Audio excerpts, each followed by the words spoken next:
What you have to start with is what's the foundation of this city?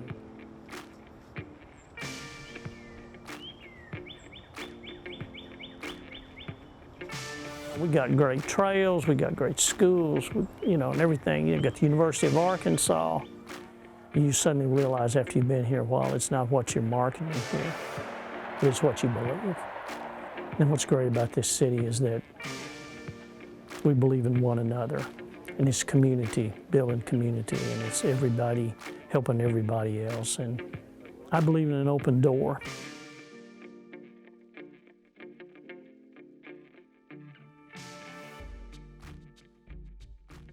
And when we talk about an open door, I mean that everybody should be accepted, no matter what the color of their skin or their religious belief, what country they come from or who they love.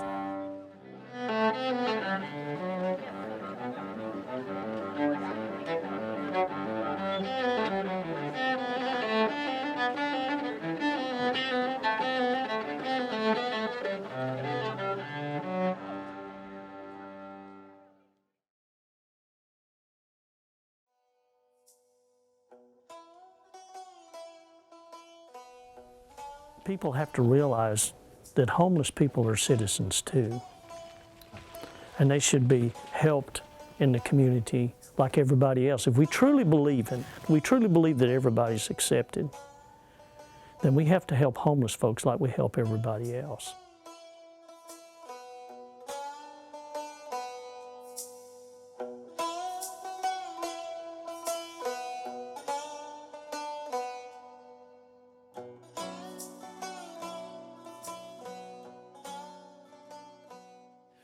Well, the McKinney-Vento statute, federal government law, defines homelessness as someone that lacks fixed, regular, adequate housing, shelter. So obviously, in layman's term, it just means somebody doesn't have a roof over their head. I've talked to some guys about, hey, what does the word home mean to you? What's home? And they'll describe their campsite with the people that matter to them and the place where their stuff is stored. And so, they've got a home, but they don't have a house.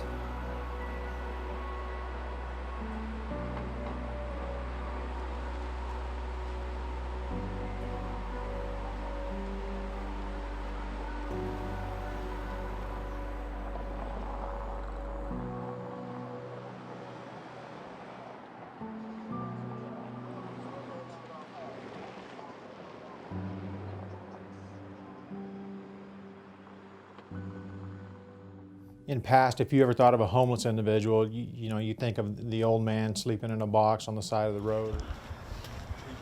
Thank God I got a house. Look at here. It's a roomy 2-bedroom. You know what I mean? It's got a bedroom over there, bedroom over here. Probably warm, pretty nice. though. Oh yeah, it's warm and dry. Yeah, I really am proud of my home. When I moved here, you had the same type of individuals. They were in their 50s and 60s. Now, it's not uncommon to see juveniles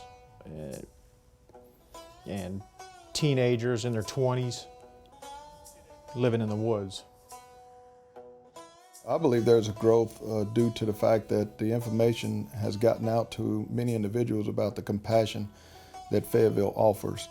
And when people hear about this passion, they want to come and experience it.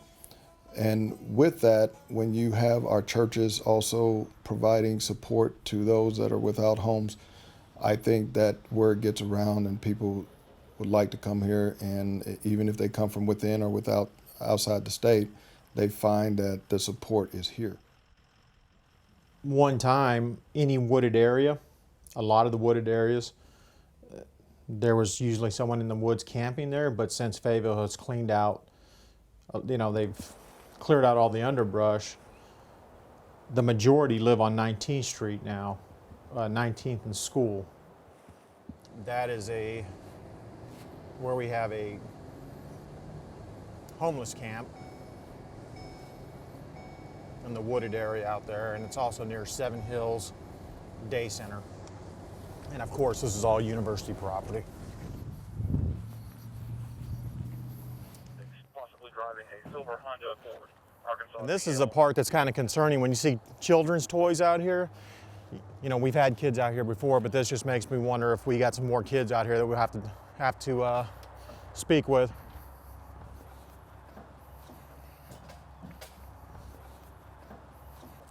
What's going on, guys? Not much, bud. You all right? Yeah, you? Pretty good. What are you guys doing? Moving? A little bit of wood. I was trying to get over here to clean up all that mess and throw half of that shit out. These guys are videoing here, doing a documentary. So, How you doing? weren't you living over here? You were trying to, weren't you? Yeah, she got a bigger tent. That one was too small. So where are you moving at now? Oh, you're over there? Is that your nice bed over there? Yeah, I just got that. You know anybody who wants it? He wants it, but he usually falls asleep and passes out. I'll sell it for $5, huh? That's a deal.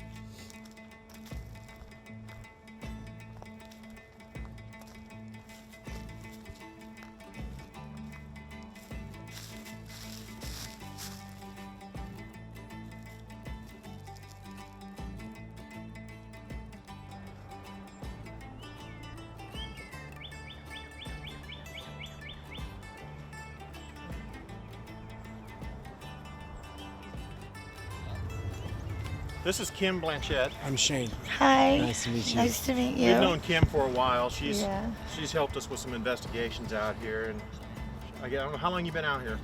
I've been out here off and on for 7 years. 7 years. Okay. As you can see, this is her home, but she says she's sleeping in the car now because she don't feel safe with everyone walking around. It's always at nighttime it starts to get the weirdest around here. During the day it's pretty quiet. You ain't got no barbed wire we're gonna trip on today, do you? No, I don't have it set up today. Good. Okay. 'Cause I don't want to get hurt. I don't got it set up today. No booby trap. We'll see you, Not Kim. today. I set up barbed wire along the walkways because at nighttime it gets scary. You never know who's gonna like creep up on you in your tent. Being a girl out here on your own, it gets pretty scary sometimes. So they have to trip over the barbed wire before they get to the tent.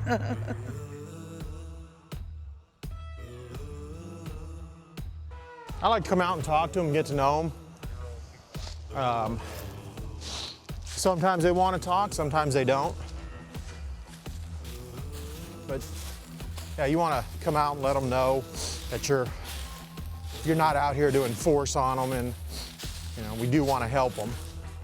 As you can see, a lot of them there's a reason some of them are scared at night, and we've come across that several times.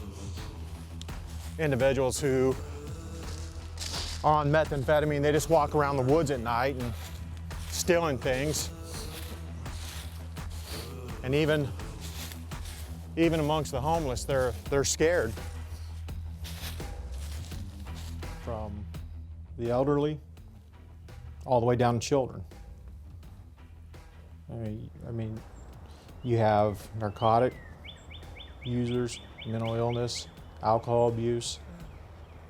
So, I mean, you pretty much get a wide variety of people.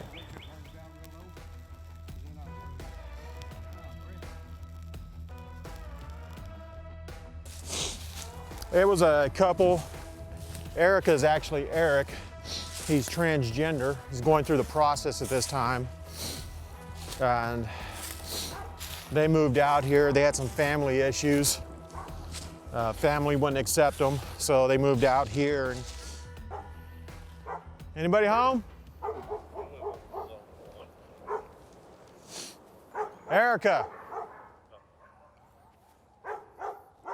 They're not home.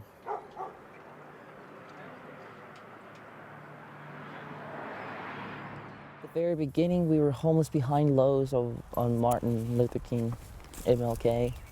So, 6th Street, some people. But from there, we were actually a pretty good, decent setup. We had a 14 by 14 tent. I'm trying to make it as homey as possible for She built my us a wife. teepee. I built the teepee, yeah. We always had some type of hole dug to go to the bathroom because we couldn't really do it. Sometimes we went to the store, they were shut, they didn't want us in there because while we were using the bathroom. Other times it was because they were closed. But Lowe's then, at that point in time, was letting us get water. So that was helpful. Can't really get water here where we're at now, on 19th Street. It's a little harder to get water now, so especially with the park being closed and Seven Hills outside water faucet being closed because it was broken. It was always leaking, so they put a lock on that so no one could use it anymore. We've both been having a really hard time trying to stay warm, especially with it being below 0. That's why I put up the other tarps around that to make it to where it's more insulated, to where the wind doesn't go in. Gap, like really big gaps, like maybe 6 inches, so the windows are showing and the wind's blowing in. So I had no choice, I had to do that because it was really cold inside. It's easier to get sick out here than it is in an apartment. Because what do you got to do in an apartment? Turn up the thermostat or lower it or whatever. Here, we just have to deal. This is our storage that we have everything inside that we can't fit in there. There's a lot of stuff in there right now. It's extremely messy. But it's a good thing that I guess my wife has a hoarding problem with clothing and stuff. I guess it keeps us warmer.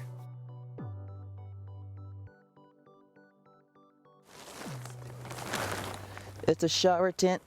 Some stuff has been coming out of the tent, so it's not a bigger deal. There's an ice chest in there. It's a shower tent for when it's ever warmer in there and all that.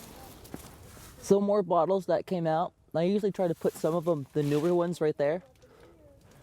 And umbrella we can grab and go whenever we need to. Firewood whenever we bring out our little grill. Sometimes to cook a hamburger, sometimes not. Beds over here in this area. Oh, wow, you got it pretty big in here. Our medications for my transition and also to help her lose weight. Got milk in here, still frozen solid, I think. Yep, the ice is starting to thaw out. Apples are frozen, cheese, survival knife to help out with everything. The propane stove's over here. Hemis, bigger cages over there. We put birdies underneath these at night. This one and this one. That's close to her wheelchair. Sometimes we like to jam. Big old speaker. But our food's all good and everything, so that's it. Seven Hills also has these programs that will help the homeless get into a place. It's kind of like HUD housing, only they go through Seven Hills.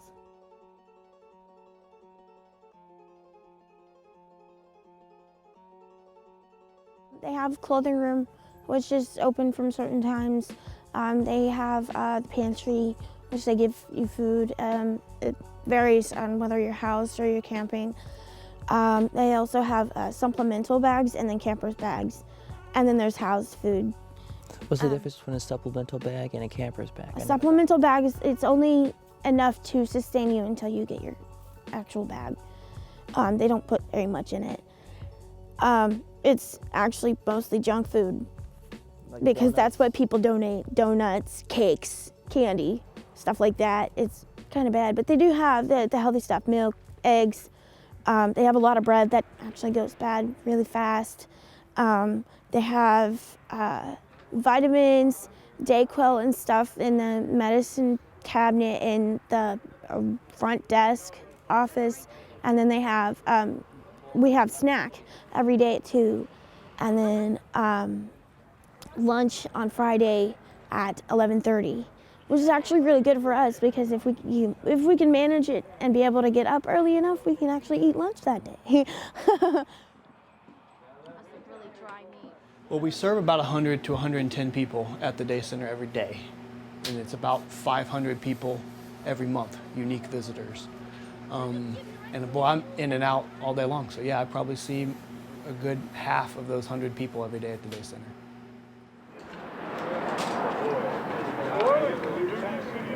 Watch this. Right there's out there.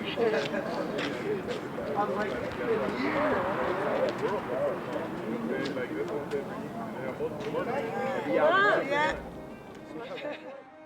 Maybe they did think Fayetteville's the place I'm gonna get a better job. I read it in the newspaper. They've got tons of jobs and there's a future there, that's for me. They get here, the job works out or it falls through, or maybe they get the job but the cost of living is higher than they thought it was gonna be. And so they end up living in a car or they end up temporarily homeless. That person probably just needs a little bit of support. We've had people come and take a shower at Seven Hills, get on the computer, use the job board to find employment, use the food pantry, the basic stuff. And in a couple weeks, they come back and tell us, hey, I got something that worked out. I saved up, I've got my place, put the deposit down, I'm moving into a house. Like they just needed that much. In Northwest Arkansas, we have a shared by name list of people that are chronically homeless. So this is maybe a year or more, or multiple episodes of homelessness in the last few years. We have a list and it has more than 200 names on it. And so when we have openings in a housing program, like Seven Hills has one housing program, the City of Fayetteville has a housing program, Havenwood is a housing program in Bentonville. When there's an opening, we look at that list and we try to prioritize who's the most vulnerable, who's the most in need, that would match the opening we have in that program. And clearly we don't have 200 openings and we've got at least 200 names. The Seven Hills apartment complex has 27. 8 of those are permanent homes for people that have disabilities and have been chronically homeless. The other 19 are transitional, so you can only stay there for 12 months or maybe 24 months. Biggest challenges for getting someone housed. One of the challenges is finding landlords that will work with individuals that have a checkered past. So it might be they have a criminal background issue. It might be they have a credit problem in their background. Someone that's homeless is going to have a mixed bag. Their story is a mixed bag. And so finding some second chance landlords that will give someone that second opportunity. We did some surveys on that question. What's the hardest thing in your day-to-day life? Hygiene, getting access to ways to get clean and take care of yourself, and clothing, and, getting clean clothes, new clothes. It's tough living out in the woods or under a bridge. And so taking showers and getting clothes is what most people who are homeless say is kind of the biggest struggle getting through the day. The way we organize life together has got to change so that we don't have people living in third world conditions in the world's wealthiest country. So that anger is one of the things that does bring me to this kind of work. Of the people that participate in a rapid rehousing program like our Veteran Services Program, generally the success rate is like 80%, 90%, really high success rate. It begins with identifying people for whom that's the appropriate support. So if you move the wrong people into a short-term housing program, you're not going to see success numbers. You're going to see a bunch of people move in and then fail because they needed longer-term support. They needed mental health support. They needed addiction and recovery support, and maybe that takes a lot longer than 6 or 9 months. But if you are identifying and matching the right kind of person to a rapid rehousing program, then yeah, you see 80, 90% success rate of those people have leases in their names. They've got their jobs stable. They've got their money management skills improved. Like their future is changed. Their future is positive. I spent about 3 years or plus outside in the tent. Wow. And so moving into Seven Hills, I know it was a major transition. What were the challenges that you'd say you had as you were trying to transition into just the familiarity of being outside. You spend that much time outside and there's all the sounds and smells that you have of living in the woods. And when they're kind of gone, instantly, it seems like, it's a little bit of little claustrophobia and almost a little paranoia because you're just not used to the environment. The first 2 months were very scary. The quiet was very unnerving. I spent 3.5 years with nature around me and a thin layer of, polyester between me and the world and anything that wanted to, invade. And your daily life is, in Fayetteville, it's hard because, it's easy to get your food. You won't starve in Fayetteville. There's clothing, there's food, but there's the stigma of walking around South Fayetteville with a backpack and everybody looking at you like you're scum. You're, what are you? What kind of piece of shit are you because you're living in a tent or you're homeless? I was a father, I was a teacher, I was a Marine, and I'm a good person. Don't look at me like that. You don't know my story.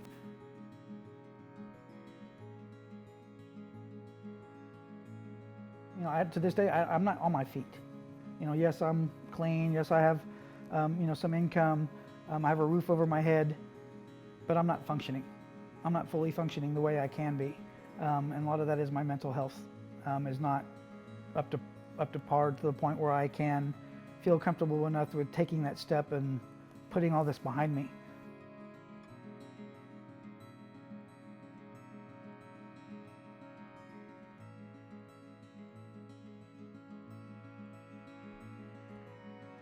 Yeah, this is the new girl. New girl? Yep, it's the girl. Hi, sweetie. The girl passes out forever, and then a new one takes the role for a little bit. Never takes the place, just always takes the role. Honestly, the last 3 days, we have not been getting very much sleep.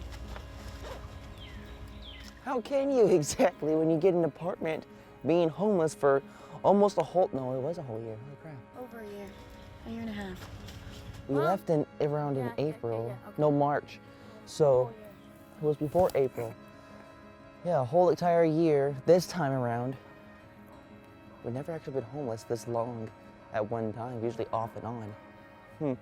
Well, anyways, after a whole entire year of being homeless and finally getting an apartment, I guess you could say it's really exciting. I just hate moving.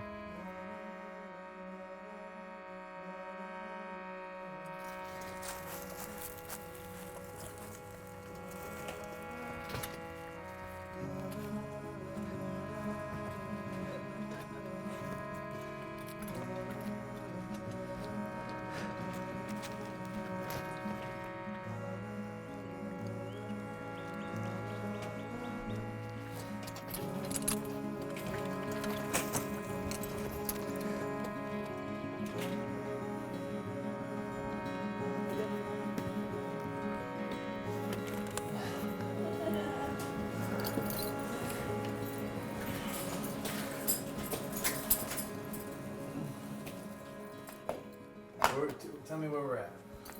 The apartment, the new apartment, one we just got yesterday.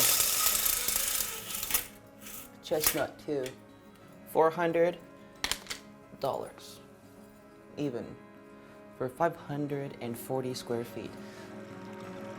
I think that hope is that magical ingredient in someone that keeps them engaged, that keeps them able to put up with the tough stuff. And being homeless is really tough. Being able to put up with the disrespect that they feel they experience sometimes on a day-to-day basis. Put up with the hard work it takes to change something. If you're living in the woods and you're going to try to move into a house, there's 100 steps in between point A and point B. If you're trying to change something as important as a substance use addiction that you have, and you know that's the thing in the way of me having a better future, you can't just wake up tomorrow and have the willpower to get over that. Like, you have to have something deep within you that says, like, I believe this can happen. Like, I see some positive light at the end of the tunnel. So that's, I think hope is that like magical ingredient, and you can help cultivate it in someone, like remind them of the good things, remind them of things they can take credit for. Remember what things were like 3 months ago, and look what you did. Like, take credit for that, and the next 3 months can look different if you do A, B, and C. So kind of help nudging people forward. That's what I think hope is. And like we were saying, that everyone that works at Seven Hills, I hope that we view ourselves as ambassadors of hope, to be able to keep that alive in people's life and let them know that tomorrow could be better.